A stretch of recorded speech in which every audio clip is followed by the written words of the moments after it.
Hey, have you had a long week? Are you already planning the week ahead?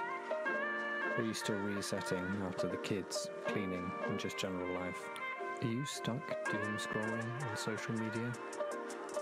Have you found time for a faith reset? Welcome to Sunday Reset. Well, good evening, everybody. Welcome back after many months away. Welcome back to Sunday Reset. My name's Ben. I am your host for this evening's conversation.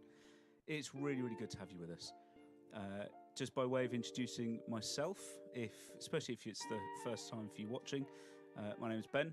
I am the host of Sunday Reset. I'm a husband, a father, somebody who likes to ask what I think are good questions of who I hope are interesting people.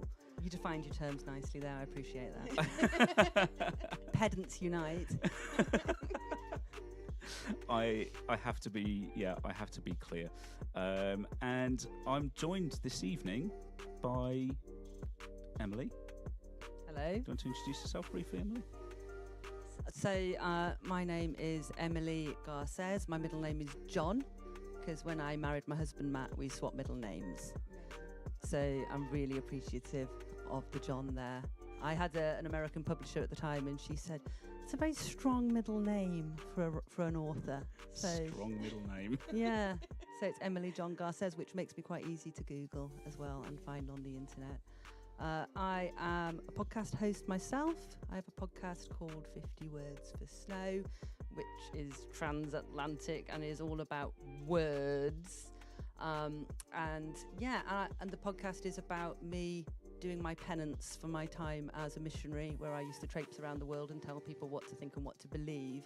And in this podcast, I go travel into kind of other cultures, have guests from other parts of the world, and ask them about words in their language that we don't have in English.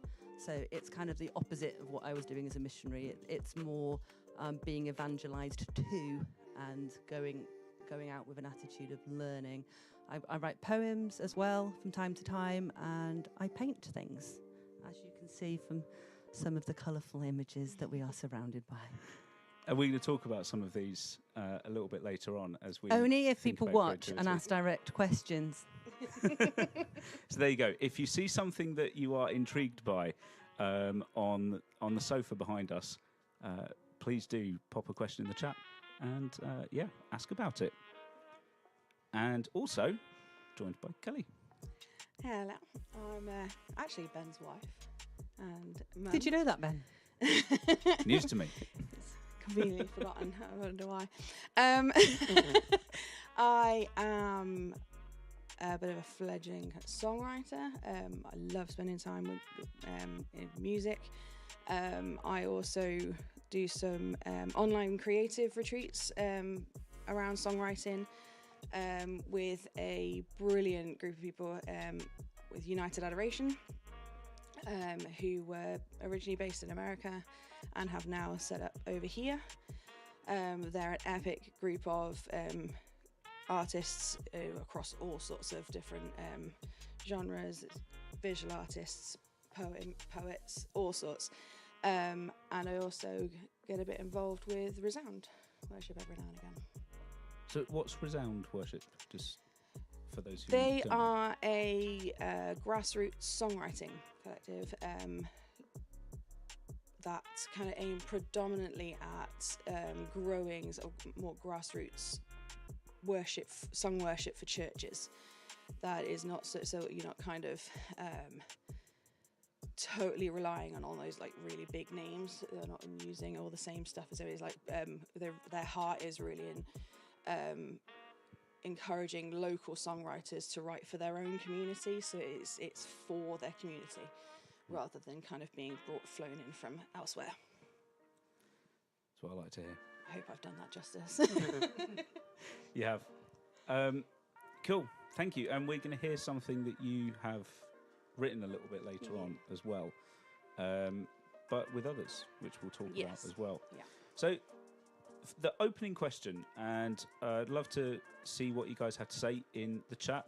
But the first question is quite simply, what does creativity mean to you? This is what we're going to be talking about this evening, is creativity, spirituality. So as you guys are thinking about this, popping some thoughts and ideas in the chat, Emily, what does creativity mean to you? Probably almost exactly the same as spirituality. When I kept thinking about it and I kept on trying to hone down in my mind what creativity was and what spirituality was. And the more I thought about it, I was like, I don't know where the lines are now. Do you know, again, with the pedant thing and the defining words, which is obviously difficult because words aren't the thing. They are the thing that we put in the space of the thing because the thing is sometimes too complicated to, you know, actually have in the room with us. So we just use a word instead. So creativity, for me, I think it is processing existence or existing. And like where the line is between the processing of existence and existing itself, I don't really know. Again, with the questions, I think questions are important. I think questions are the things that we kind of wrestle with without really kind of getting anywhere. And I think that is part of what it means to be human. Obviously, the pedant again, personality type comes into it. Yeah. Mm-hmm. So who I am in my personality, I am going to respond differently to a question like, what is creativity, than other people would. And I'm careful not just to say, this is the answer, be like me, because frankly, that's ridiculous. And, you know, existential thought is a big part of my life, as you can possibly see. Not keep calm and carry on, but keep calm. But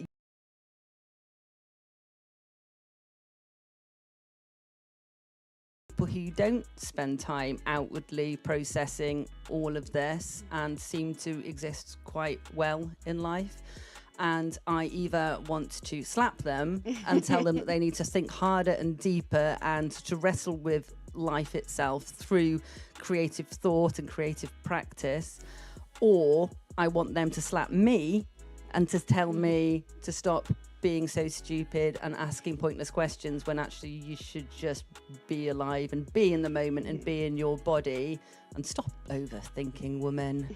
So that's some thoughts. Obviously I could rip on the question for a while longer. No, that's really, really helpful. I think what you say about this being a kind of individual expression, like the processing of existence and existence itself is so dependent on who we are in terms of how that happens. You know, I think about my own kind of neurodiversity, like my ADHD, and that is going to express itself very differently to somebody who, for example, is very kind of analytical in the way that they think about things. I will never forget. I had a conversation with somebody at a church service once who talked about the image of a chain breaking, which is a kind of classic image used in evangelical sermons about chains being broken and people being freed. And somebody had used an image of a chain being broken, and it distracted the engineers in the church, because the picture of the chain broken is not how a chain would break. And so people got really frustrated that, well, that's not how a chain breaks. Like, it's this kind of big explosion. It's like, but that's not how this works. And so being aware of the fact that other people might interpret the way that we do things or express things is, I think, really important. Being aware that others will kind of hear or read or see what we've done through their own lens, I think only serves to highlight what you've just said, in terms of this is about the way that I process existence, that you process existence, that Kelly processes existence, that anyone out there, that all of you process existence. You do it differently to us. Yeah. What do you think, Kel?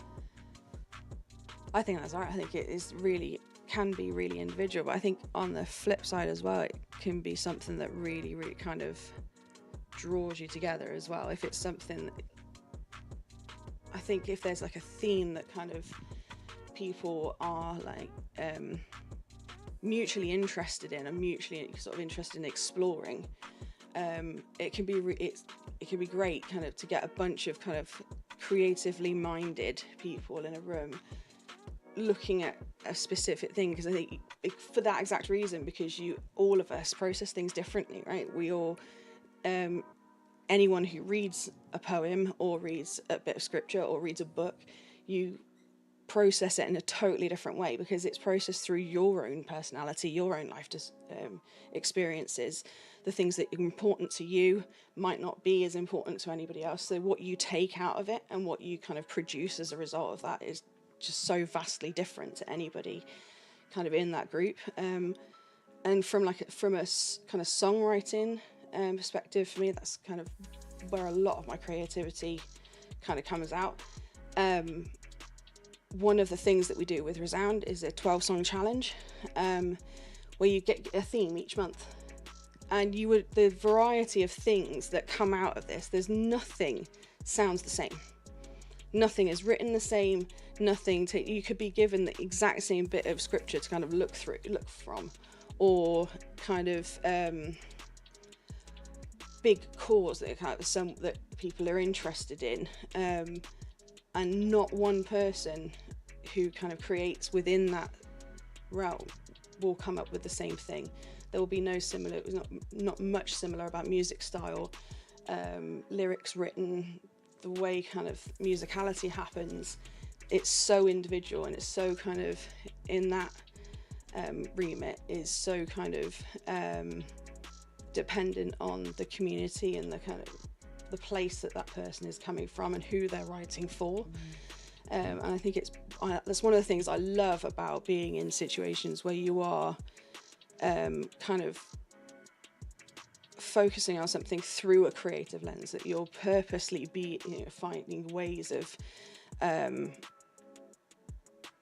making something visual or audible for somebody to kind of process a thing, because not matter what anyone does, no two things will be the same. Which connects back, I think, to the massive obstacle in perception of, conversations around creativity is comparison. Yeah. Because people immediately go, oh, yeah, I'm not very creative. Oh, yeah, that's not me. Or I couldn't do it like that. Yeah. But once you understand that the uniqueness of a person, absolutely, then what you have to offer creatively is unique. So if you don't do it, no one else is going to do that. And by Yeah. creativity, I mean like the clothes you put on in the morning, Yeah. or the way that you choose to use your words when you're talking to your children, or how you mix ingredients together to make a recipe, or decorate your walls, Yeah. or anything. You know, Literally it's just how you human. Yes. For me is Yeah. is It permeates creativity. everything, right? And to connect back to kind of religious topics, I always say with like creativity, I think that we talk about Jesus as someone to worship, because you then, with the worship, you create that distance between you and Jesus, and you say, oh, great guy, I couldn't do that, oh, what a great guy. Whereas, you know, if we had a relationship with Jesus that said, you know, he told us to follow him and he set an example, let's love some vulnerable people and go out there. And so, you know, I extend that to we have the musicians that we admire, Yeah. and we put posters of them on our walls, and we have the artists that we admire, and we put Yeah. their paintings on our walls, and we go, aren't they great? I could never do that. And again, it makes us feel separate from it. And I Yeah. believe massively, if I have any conversation about creativity, I will talk about the democratization of creativity, and will try to make creativity, you know, creativity obviously is accessible, but make people understand Understand that it they're is. included. It's inclusion. Yeah. Mark has written something really interesting that I'd love to get your thoughts on, which is, he says, I agree that our learning can both help and hinder. It can open a new way of creating, but following or breaking conventions can limit the communication.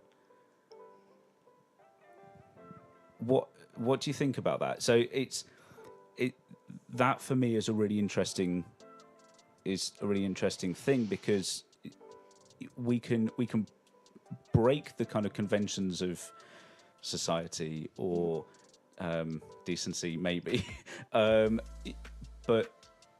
in doing that, do we risk limiting what we're trying to say, or does that not really matter for you? I guess there's often a wrestling, isn't there, with content and people that exist around you, but there's also the standing on the shoulders of giants stuff. So when people have gone before you and created stuff, you don't necessarily need to, you know, you can add to it and build on it. And that's, you know, again, connecting the conversation around creativity back to community and questions of ego and questions of how different cultures view creativity, and how, you know, it's about so much of like the Western kind of model of creativity is about people becoming some sort of an idol or a standalone person, rather than, if you're going to go back and look at like the creative DNA of cultures that have been, you know, things that have been like robbed from people, like just dance. If you wanted to date people, and, you know, even in this country and 100 years ago, you'd have to know how to dance, and you know, families would maybe sing together, and suddenly it's a thing somebody else does rather than the thing that you can be a part of. What was the question again? So it wasn't so much a question as a comment, but Mark has kind of elaborated on it helpfully by saying part of our songwriting for church is building a ladder that others can use to reach God, using the concepts from Scripture such as forgiveness and knowing Him as Father. So I think what Mark's saying is, certainly for him, it's about, how is what I am creating going to land with the people who are connecting with it, with the audience? How much? I mean, Emily, we've got some of your kind of art around the sofa. How much of that thought is in your mind as you're creating? Are you considering the audience when you paint, or is this? I think I'm a typical woman in the sense that I hate demanding time from people or demanding that people give me their attention for a prolonged period. Like I'll just be like, just want to like ask a tiny favor and just give me like 5 seconds looking at something. So I tend to spend a lot of time thinking and then condensing, a lot of time condensing, because also attention spans are so short. And actually, and I think I appreciate that in life when other people do that and actually can make things succinct and accessible. Again, I really value inclusivity and accessibility. So when I did my book of poems, which is down there somewhere, like I removed a lot of the punctuation from it and gave a lot of space around the words, and then put an image on every piece so that people could, dyslexics could read it comfortably. And so for little things, kind of like even like the don't panic, sometimes it's a bit more for myself of going like, just breathe. Life is existentially overwhelming, and actually what is the response to that? And with some humour and the keep calm, but death. Some people look away from that one and kind of go, ooh, that's a bit much. Apart from, weirdly, Ben, people in Belper get it. People in Belper have got like a bit of a dark sense of humour, and actually quite like the keep calm and death. And that's kind of my actual beliefs. It's not just, let me just throw a bit of art at a canvas that will sell, but it's me saying keep calm and carry on was written during the Second World War in case of Nazi invasion, and when the millions of copies of it were printed and were never used because they didn't invade. And then someone found it in a cupboard later on and went, keep calm, carry on, and then took it out again. I'm like, no, people, we can process our trauma. And if you understand some psychology, animals are just happily existing, and we're just existing, also aware of our death and the death of those that we love. And how do we manage that? How do we live whilst being aware of death, and how do we wrestle with that meaning? And the whole memento mori kind of idea of being aware of our death can be a gift in itself, because it brings us closer to life. So even though it's a picture of a bear with shades on, it's actually me saying, like, we're gonna die, so therefore let us live. And what does that big question mean that we're spending so much time avoiding? Let's face it. Let's face the void, ask the big questions. And also comedy, because comedy is, the conclusion to many things, in my opinion, because you've got to laugh. You have. You do. Somebody's commented saying, reminds me of Phoebe's free running in the show Friends, where she runs like a child, flapping her arms and with crazy legs, enjoying running without worrying how it looks to others, just doing it. That's beautiful. There's something in there, isn't there, about how when you are, and I love how quickly we've got to death. You did invite me onto your podcast, Ben. I did. It was inevitable with Emily and I in the room. How the more aware you are of that inevitability, actually, the freer you can become. Yeah. Once you, like you say, once you kind of embrace it and you recognise, no, we're gonna get here. Actually, it means that each day could potentially be your last. Which then makes you ask the question: am I using this time well? Like, am I doing what I kind of? Am I being who I am? Am I expressing who I am? Am I processing who and what I am with gratitude? Yeah. With gratitude, rather than going. Like, I would very much like to think that if I suddenly, learnt that I was about to die, that I wouldn't go like, who robbed me of the second half of my life? How dare they? But go, wow, that was a gift. The whole thing's a gift. You don't know how long it's going to last. And kind of, that was fun. Yeah. Enjoyed that. Wow. That was quite good. Quite a ride. Yeah.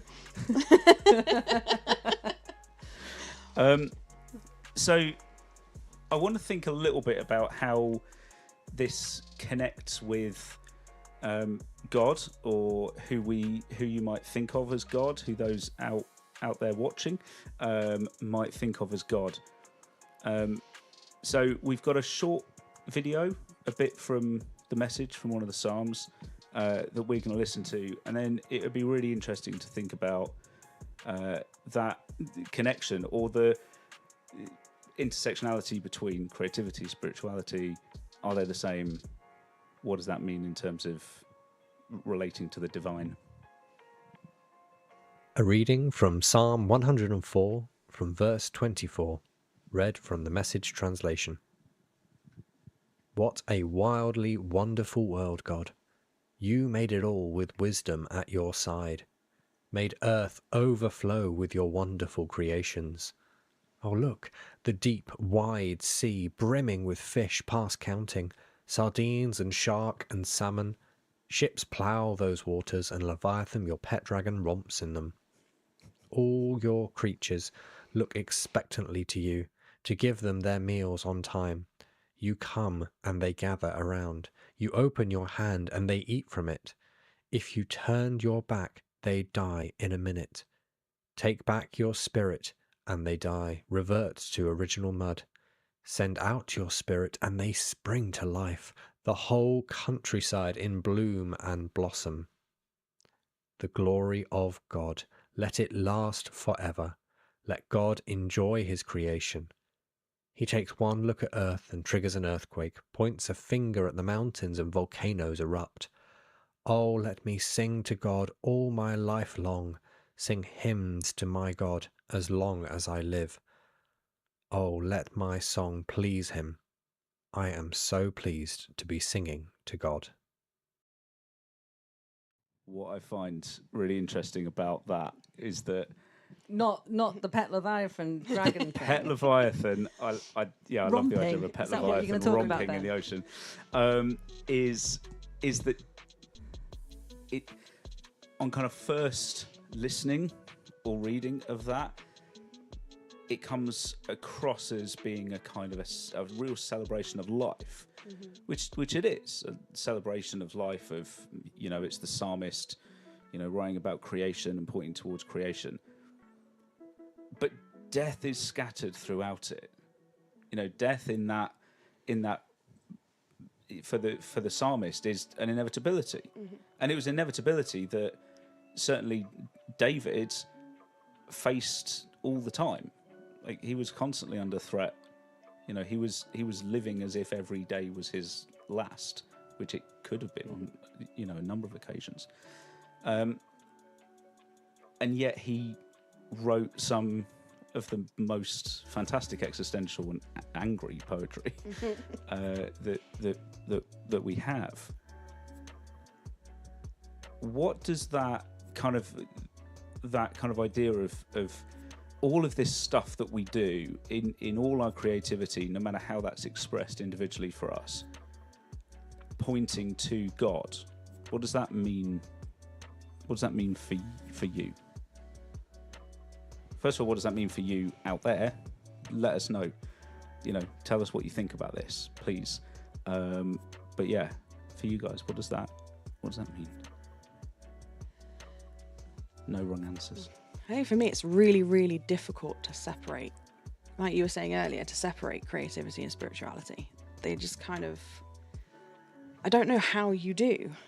Would you Like, need I can't. Yeah, no, I don't, and that's what I think, and I can, that kind of, the thing that kind of jumps out for me is this is a message version. This is somebody else's creativity going off of David's creativity, right? It's morphed it into something else. And actually, how fun did that sound as well? It wasn't all kind of doom and gloom because death was inevitable and things were going to happen.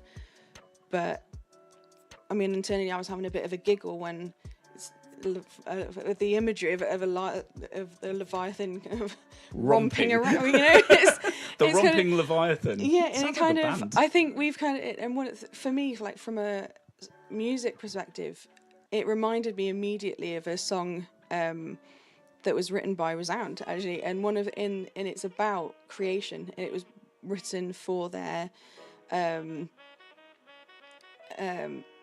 they wrote an album in response to Eco Crisis, and all of that, everything, that kind of thing that was happening at the time. With it, there was the big conference that was happening at the same time, and they were really heavily involved.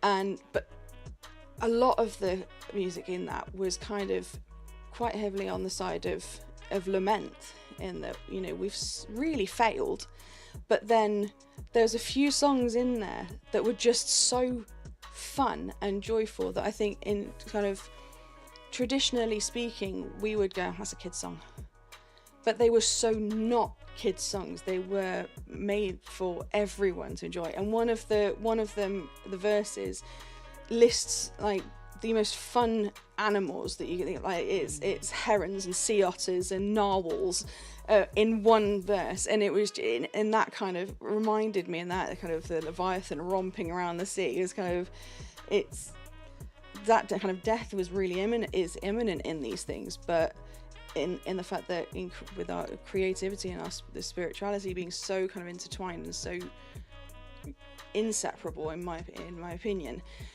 that it permeates this kind of essence of kind of fun and really living because of that imminence of this could end tomorrow. So if you're going to think about God as a creator, you can't help but talk about her love of funny animals. Absolutely. Right? Yeah. Like funny animals. Like, why don't we talk about that? We're like, oh my gosh, God created the world, the majestic seas, the tall mountains. He literally And made a swimming unicorn. Like the weird creatures. The weird creatures. Do you remember this story, Ben? This is like this is in my top 10. That once I was in a Christian conference, and I was really angry because my mother had a bad leg, and she was on they invited her up onto the stage to pray for her, and then pushed her and made her run. And they went, yeah, she's healed. And I'm like, yeah, she could always run. She could always blinking run. She just couldn't walk long distances. They never asked her.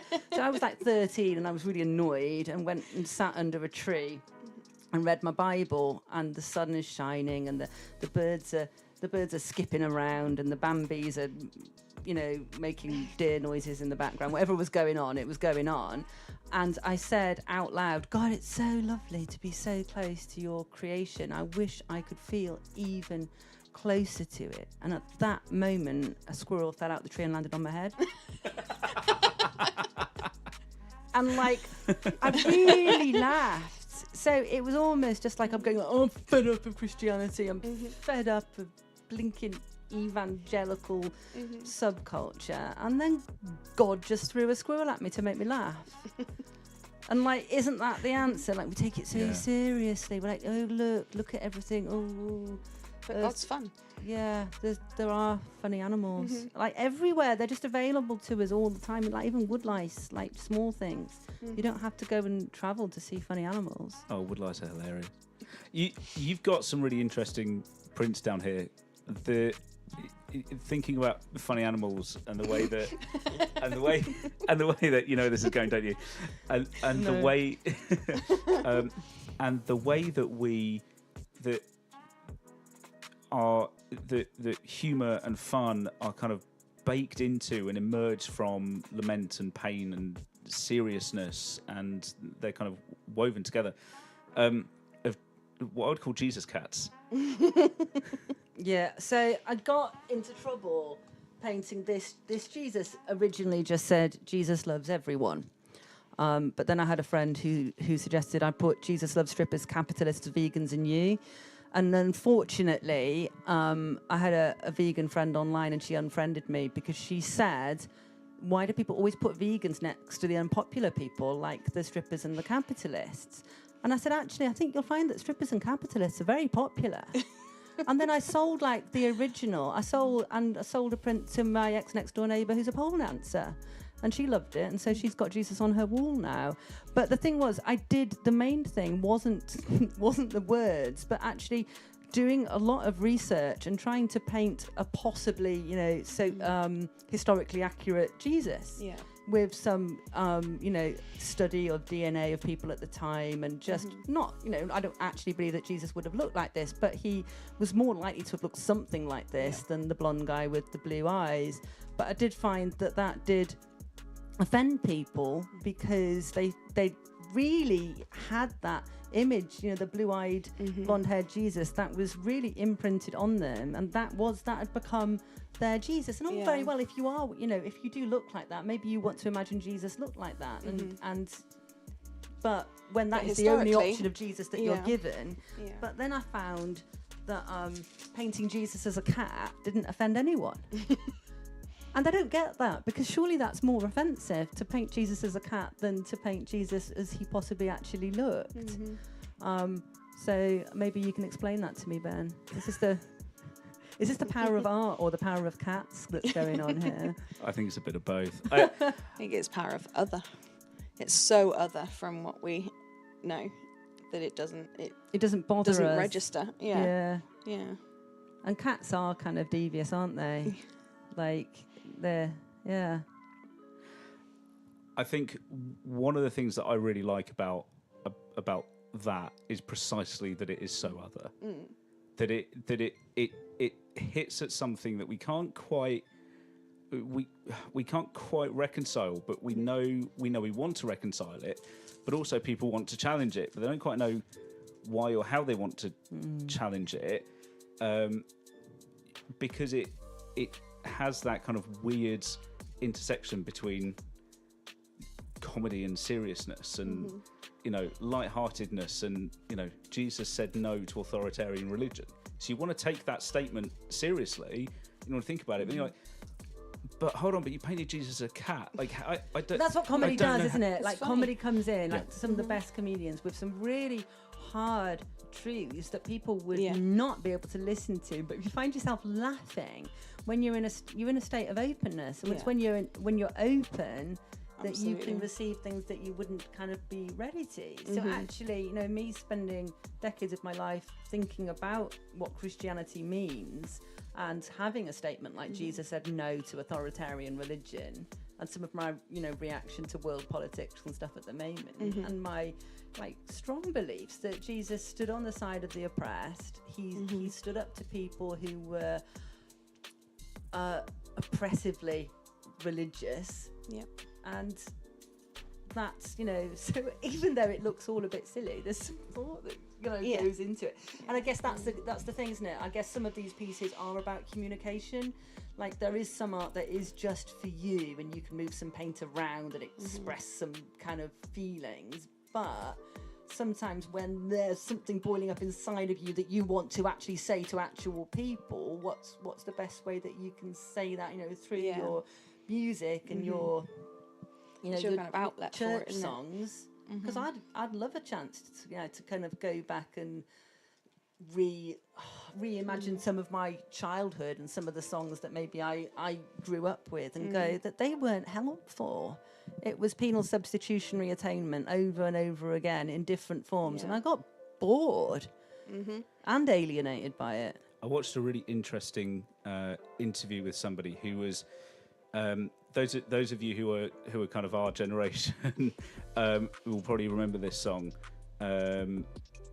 which is about we're going to be a dancing generation, dancing before, and all of these kinds of songs were that came out of particularly kind of self-survivor type movement and things like that, were about being we were the revival generation. We were the generation of revival. It's getting a bit Matt Redman. But there was this kind of unspoken pressure that flipping heck, right, okay, well we're the ones who are gonna break through, and we're but also gonna we've got to be super joyful and happy about it, and we can't ever be, and we're all going to be martyred. Isn't that lovely? Yeah. But it's also that kind of that expectation as well, that you find that in that we've got to be, we can't ever not be okay or show any kind of negativity. Everything was that super happy clappy, we're dancing, everything's joyous, this is great.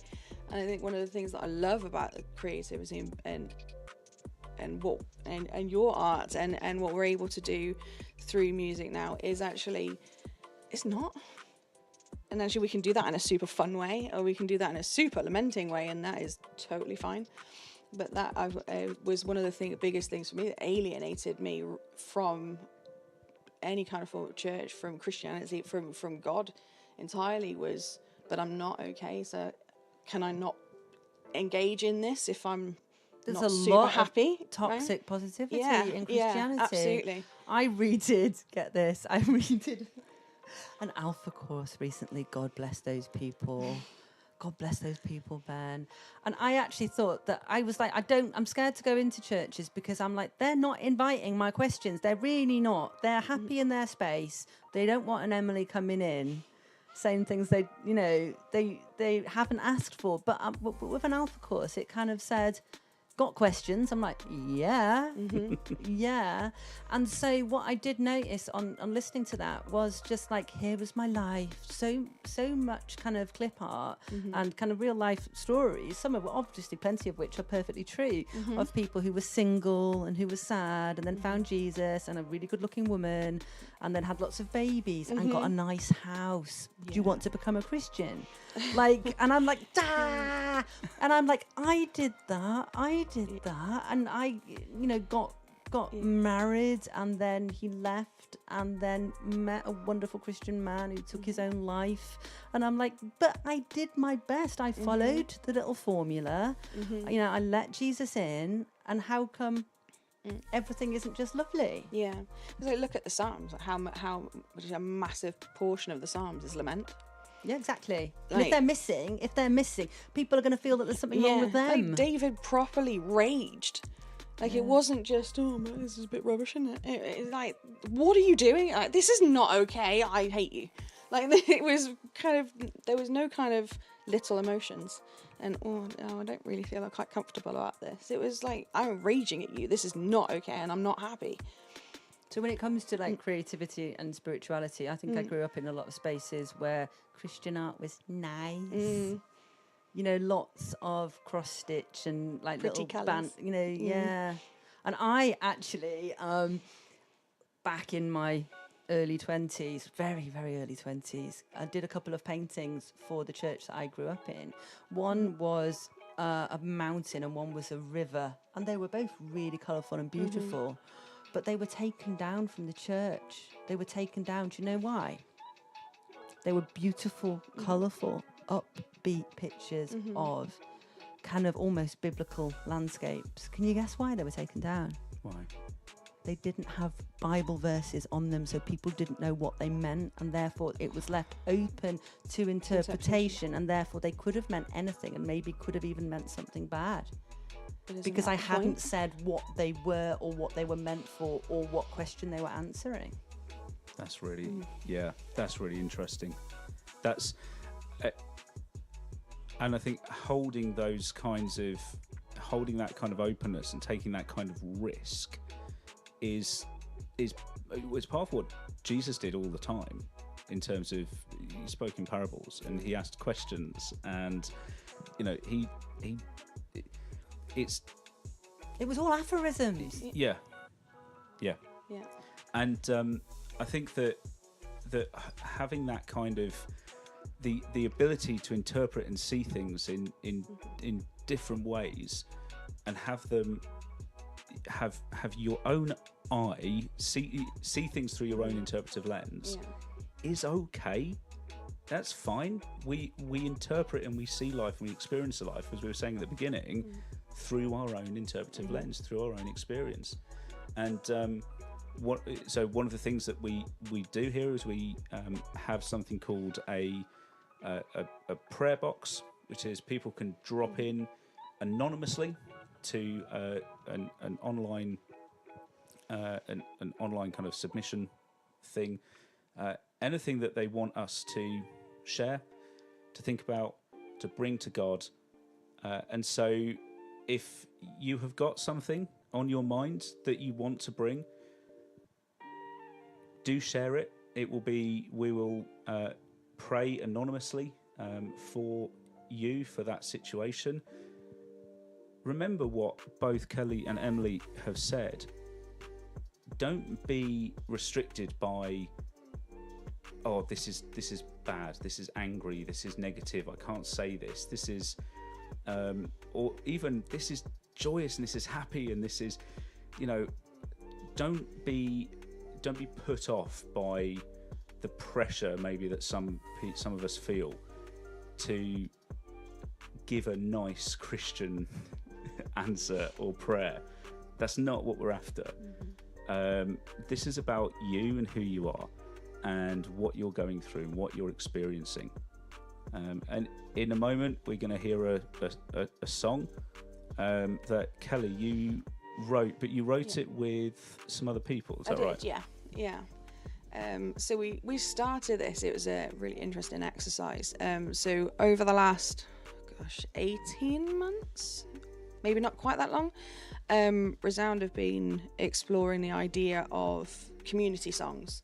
So sort of really simple songs that like you don't need all of the big church setup for. That you can kind of, in whatever situation you're in, you don't need some of the words up because they're not complicated. They're repetitive, and you just pick them up and you just explore where they go. And so one of the exercises we were given literally on our first morning of the retreat that I was on last year, we were none of us had really met each other yet. We didn't really know each other. Or there's a few of us that we've known for a long time. I've been going along to these for quite a few years now. So some people I knew really well, some people I didn't know at all. And we just got put in threes, like, there you go, 3, off you go. Write something write community, something for community. There you go. And part of this is the song that we're going to listen to now. That we ended up writing with a couple of lovely guys called Stuart and Andy. And we had I think 20 minutes, half an hour. And then we literally brought them back to the whole group, and there's about 80 songwriters there of varying some people who'd never really written anything before, some people who don't play an instrument, people who have been songwriting for donkey's years. It doesn't matter, and this is one of the very, very few situations in that really, really doesn't matter. There is no ego there, and you literally brought them back, and we sang them, each group of 3, and it was quite incredible. And I think I kind of contacted them both after the retreat and said I'd really like to kind of explore this song a bit more, and they were both really up for that, and this is the result. That's brilliant. So we're gonna listen to that in just a second, and then we're gonna move into our reset. So for those of you who maybe haven't been around for a while, which is all of us, I don't know why I said that. I haven't been around. Yeah, it's the first time I've been around. It's really genuinely I'll say this now before I introduce the reset. It's been really, really good to have you with us, Emily and Kelly. This has been a really good conversation. This has been really interesting for me, and really helpful for me as well. I hope that it's been helpful and interesting for you, listening as well and watching. Is there anything that you kind of want to say now at the end as we kind of close and we head into our reset? Any kind of closing words, parting words? I want to say dying words. I just think sometimes we all feel we need permission. Not that we do need permission, but we feel that we need permission to do that thing they all, you've always kind of wondered if you could or if you should or if you're allowed. And there's a lot of people that feel that creativity means they have to suffer or go the long way round. Yeah. And I do art classes where I just give people permission to make it easy for themselves and just do it and just have the fun and take all of the shortcuts that mean they can get good results fast without the suffering. So I don't think that the creative journey needs to automatically be a deeply painful, awful, hideous one. You can sing songs that are simple. Yeah, absolutely. And you can paint paintings that where you use carbon copy paper and do a bit of tracing and get better results. And that kind of permission, can just be taken. You do not need to wait for someone to say that you have it, but you do. Where can we find you, Emily? It's Emily John Garces, the podcast I've got with Maggie Rowe, who is an amazing woman who started her own cult Ben, that you'd love it, is 50 Words for Snow. So that's the podcast. So it's 50 Words for Snow with Emily John Garces and Maggie Rowe, and I love interaction with people, right? Because you have this, like, people have this idea that, I'm not going to go and bother her, but I love to be bothered by people on the internet. It's what I live for. I highly recommend. I highly recommend the podcast. It is well worth a listen. And Kelly, have you got any kind of parting words? Where can we find you? On the sofa. On the sofa. I don't know where you can find me. Where can we listen to any of your music? Currently, nowhere. Here. Here. This is the debut. Yeah, this is. There might be, I don't know, in the future somewhere, but at the moment, there really isn't anywhere. You said your online retreats and things. Are they things yes, that are accessible? Yeah, so those are accessible. They're kind of aimed at the 12-song challenge, but that is not, you don't need to have any knowledge of that, be involved in it. You can find that on usually my Facebook page, which is just my name. So look for Kelly Martin on Facebook. Or look for that face. on the United Adoration Facebook page, or in social medias, they're across everything. If you look at UA UK, and all the creative spaces are on there. And there are spaces for all sorts of creativity. They look at visual art, dance, music, all sorts. So there's something kind of for everyone. Awesome. Folks, it's been really good to share this time together. It's been good to have you with us, and we look forward to seeing you next month. We're now going to hear the song that Kelly wrote. What's it called, Kelly? Does it have a name? Doesn't really have a name. Doesn't have a name. That's fine. And then we're going to go straight into our reset, where we will have some candles.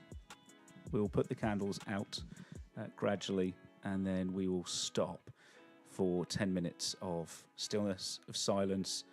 Think about what it is that we've spoken about today, and prepare for the rest of your week.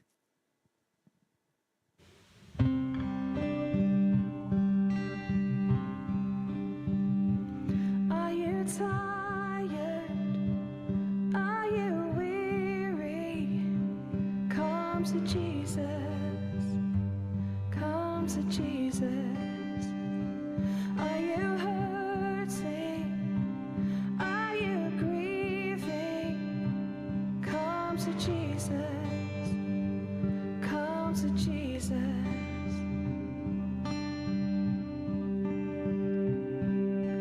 Walk with Him. Talk with Him. Find your rest in Him.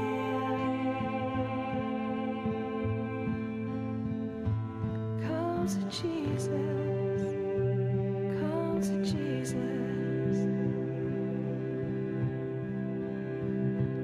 I am tired. I am weary. Come to Jesus. I come to Jesus. I am hurting. I am grieving. I come to Jesus. I come to Jesus. I will walk with Him. I will talk with Him. I will find my rest in Him. I come to Jesus. I come to Jesus.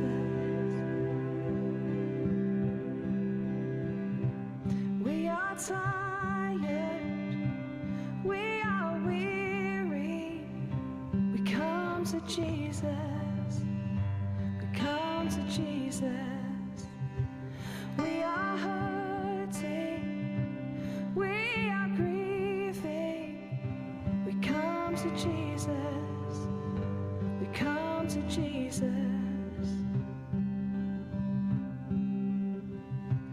We will walk with Him. We will talk with Him. We will find our rest in Him. We come to Jesus. We come to Jesus. We come to Jesus. We come to Him.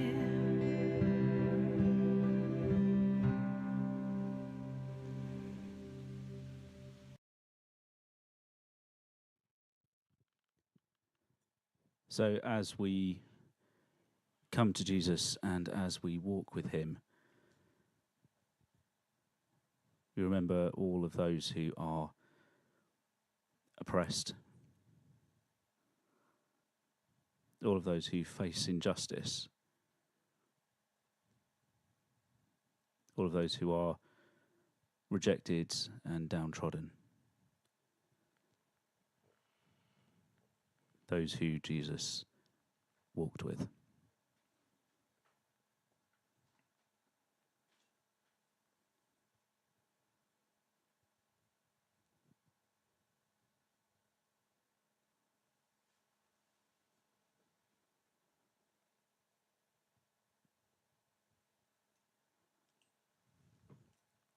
We remember those who, for one reason or another, find it hard to express their existence, who are unable to process what's going on.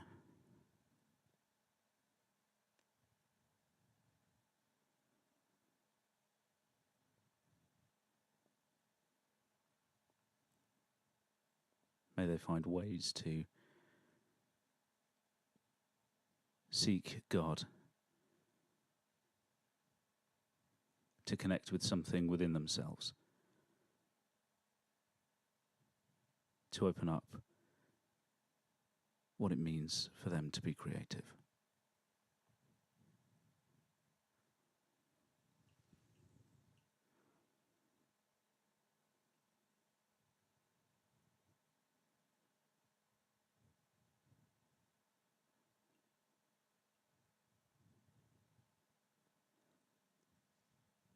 We remember Taylor,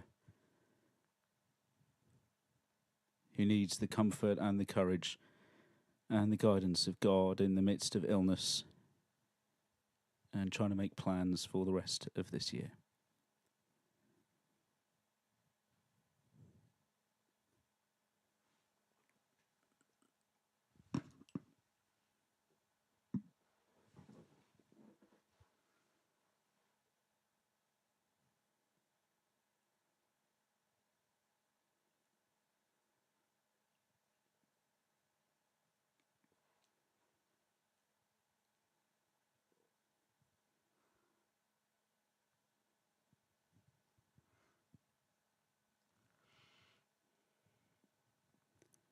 And for Campbell, who feels the pressure to deliver, which hinders creativity.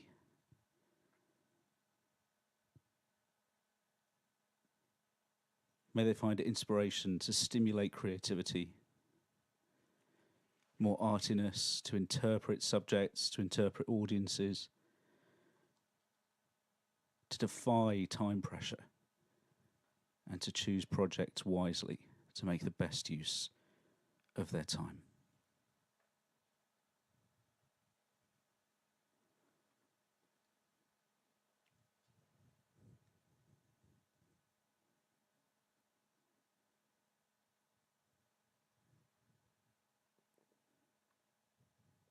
And for Chris, we pray for their health, which is not doing great at the moment. Lots of unpleasant symptoms.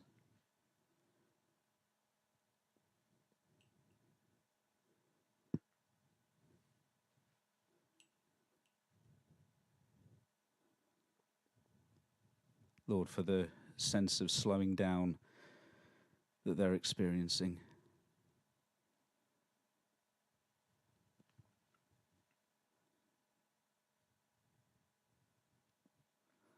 Lord, we pray that in the midst of all of that, that they will know something of who you are.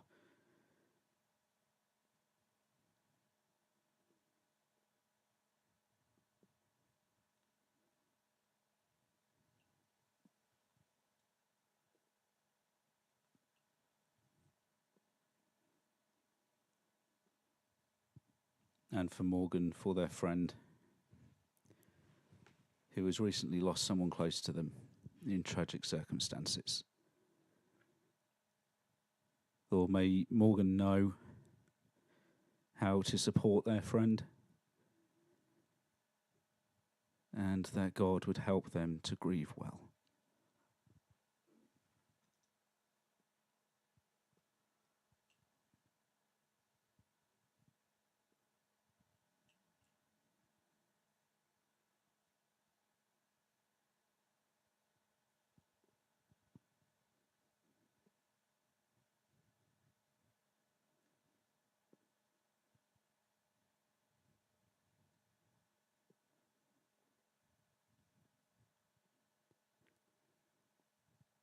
And for each of us this week,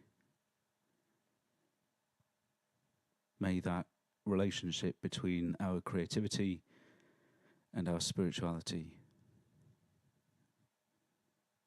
become increasingly intertwined. Help us to see that the two are inextricably linked, perhaps even the same.